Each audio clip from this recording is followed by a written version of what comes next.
layoff long enough for you? Well, Get these guys back on track? Yeah, we've obviously had a tough stretch of games. Big East schedule's unbalanced and tough on us.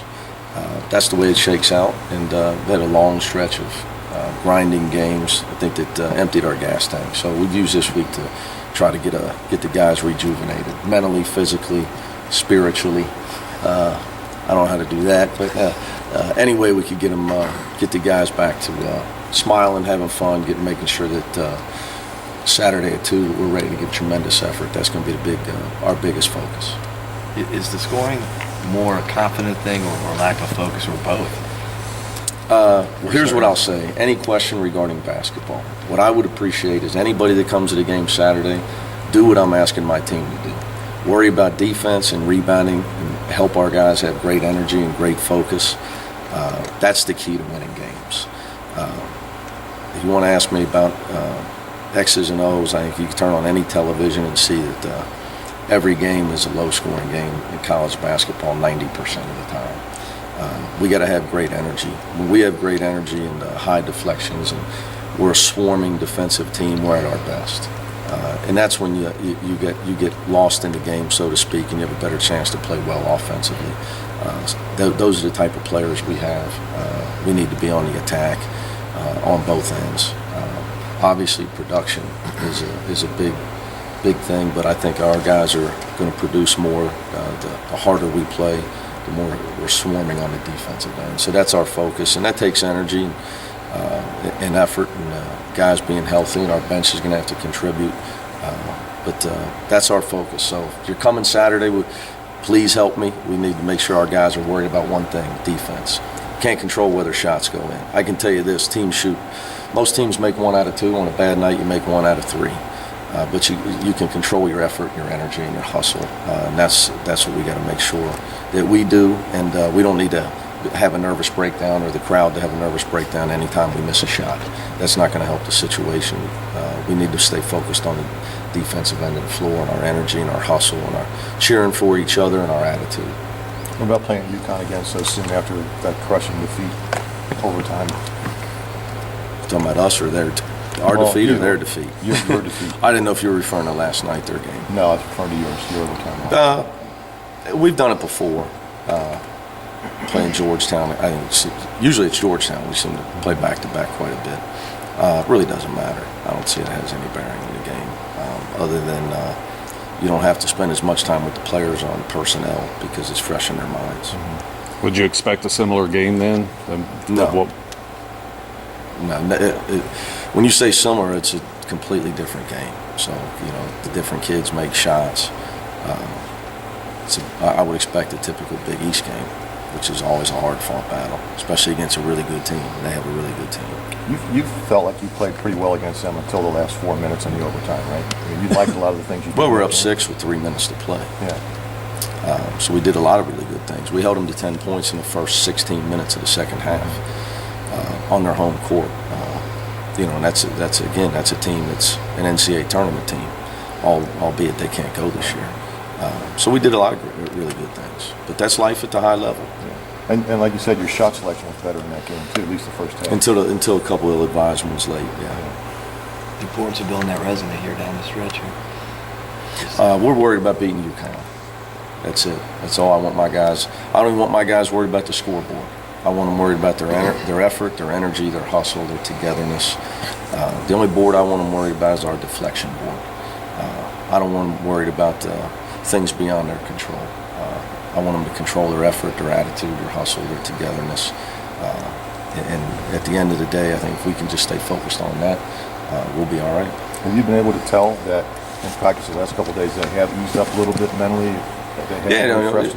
No doubt about it. We've tried to make sure that we keep them focused on the things I'm talking about, not to repeat it again. And that's all I want them focused on. And also, I think we've been able to get some rest and get them to relax a little bit in practice. Things we're doing with working on our shooting and stuff, trying to have fun with it, make sure these guys are having fun. I think at Minnesota, Tubby Smith brought in a sports psychologist, and Cal was playing dodgeball. What's one of the oddest things of that nature that you've ever done or seen a coach do, been a part of, trying to keep people's minds guys' minds at ease? I've never seen either one of those. Yeah. If that's what you're asking. Yeah. I think people believe in different things. We do a lot of things that people probably say, why don't they do this or why don't they do that? That we don't talk about a lot because I have the job that I want in my career, so I don't feel a need to promote myself. It's just really not the way I operate. To brag about, look at this genius thing I came up with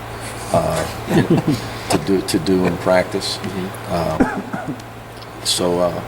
We kind of do what we do and keep it quiet.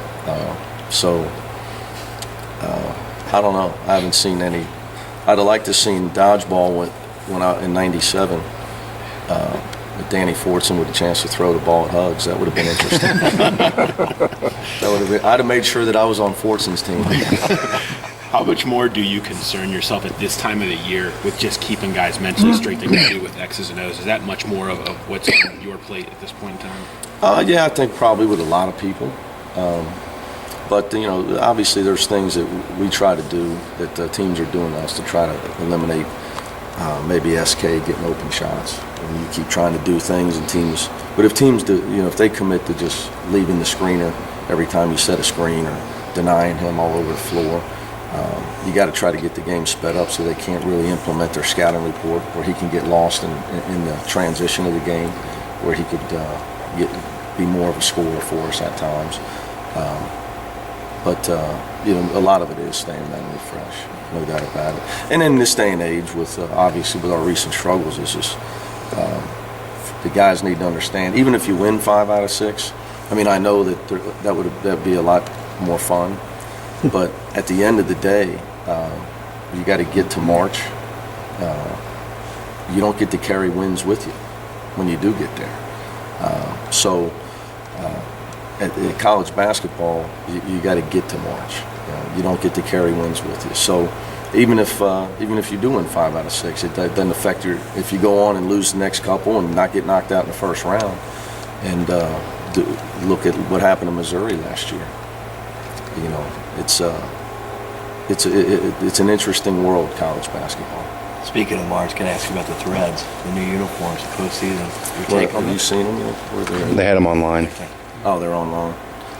Whatever the guys like, I like.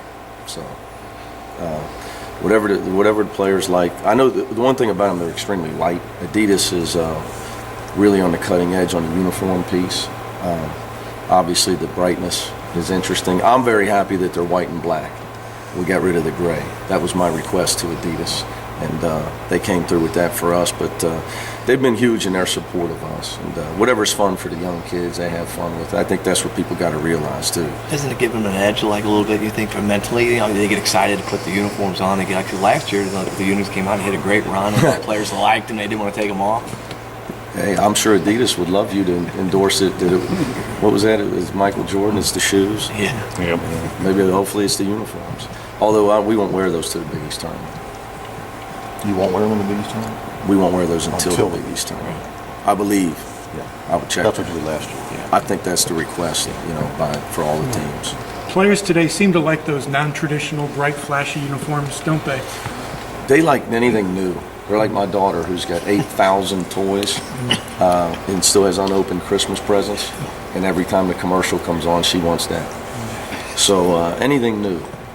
That's why Michael Jordan can continue to be one of the highest paid athletes and hasn't played in 10 years.